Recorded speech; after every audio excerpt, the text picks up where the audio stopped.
निरंजन भाई जयदेव शंकर ठाकर वेद पाठशाला के उद्घाटन समारोह में मंच पर उपस्थित परम पूजनीय श्रद्धेय श्री गोविंद देव गिरी जी महाराज, हम सभी के लाडले नेता मार्गदर्शक आदरणीय नितिन जी गडकरी, श्री रोहन ठाकर जी, सागर शर्मा गुरुजी, नरेंद्र भाई झा,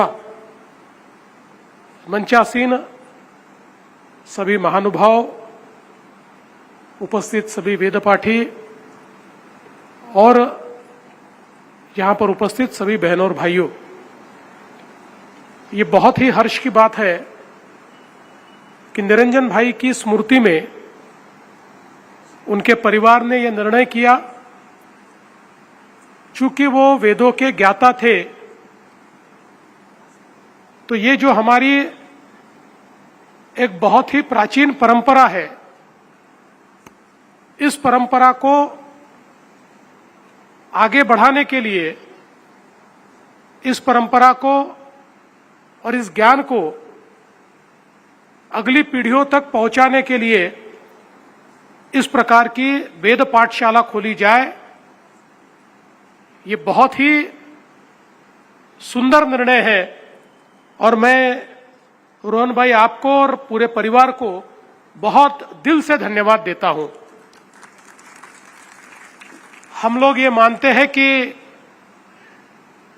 हमारे जो वेद है वो दुनिया की सबसे पुरानी रचनाएं हैं,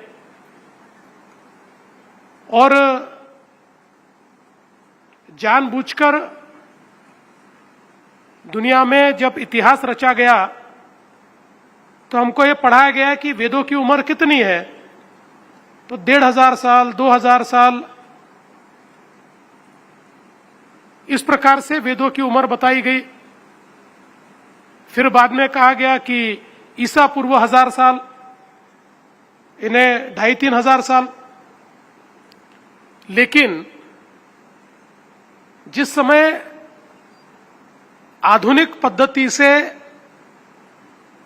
जियोस्पेशियल डेटा के आधार पर और वेदर पैटर्न्स के आधार पर जो ऋग्वेद में सरस्वती माता का वर्णन है, सरस्वती नदी का वर्णन है, उस स्वरूप में सरस्वती नदी कब बहती थी इसका डेटिंग किया गया, तो उस स्वरूप में सरस्वती नदी कम से कम 12,000 साल पहले बहती थी। ये साइंटिफिकली प्रूव हुआ। तो कम से कम वेदों की उम्र, ये हम तो लाखों सालों से कहते हैं, पर साइंटिफिकली भी अगर हम विचार करें तो 12,000 सालों से ज्यादा है। और दुनिया की जितनी सभ्यताएं हैं, जिनको प्राचीन सभ्यताएं कहा जाता है, भारतीय सभ्यता छोड़कर, उनमें से प्राचीनतम ये 4000 साल पुरानी है, उससे पुरानी कोई सभ्यता ही नहीं है। तो मुझे ऐसा लगता है कि हम लोग जो कहते हैं कि सबसे पुरानी सभ्यता, सबसे पुरानी भाषा और सबसे पुराना ज्ञान ये भारत में है और वो वेदों के रूप में है, तो ये बिल्कुल गलत नहीं होगा। और विशेष रूप से वेदों की अगर हम रचना देखें तो एक प्रकार से पूरे जीवन का ज्ञान हमें वेदों से मिलता है। वेदों में, ऋग्वेद में जो नदी स्तुति सूक्त है, उसमें केवल नदी के साथ संवाद नहीं है, तो हमको हर नदी का ज्योग्राफिकल लोकेशन उसमें मिलता है कि नदी कहां थी, कहां से कहां तक बही, उसका प्रवाह कितना था, वो कहां कहां से जाती थी। तो एक प्रकार से ये ज्ञान जो है ये पूर्ण रूप से साइंटिफिक ज्ञान है।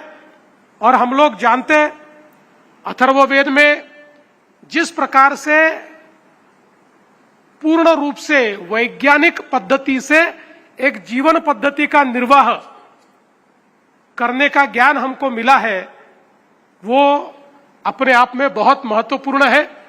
इसलिए हम लोग ये मानते हैं कि जो हमारी वैदिक संस्कृति है, उस वैदिक संस्कृति में कोई भी बात ये मात्र परंपरा से नहीं आई।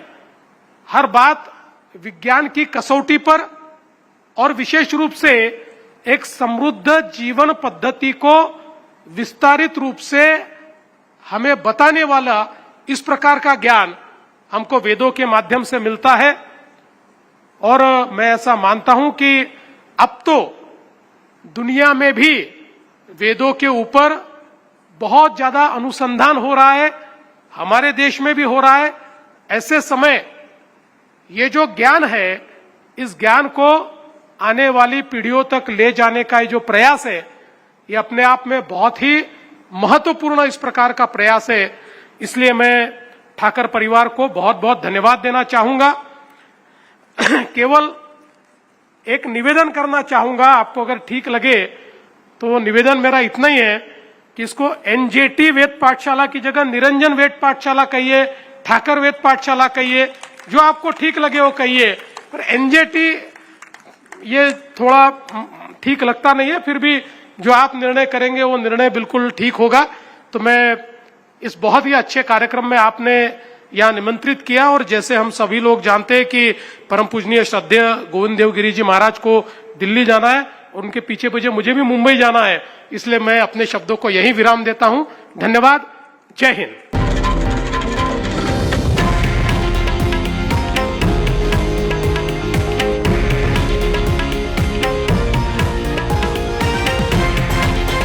हे आहे देशातील नंबर 1 न्यूज नेटवर्क आणि आपण पाहत आहात TV9 मराठी, एकमेव।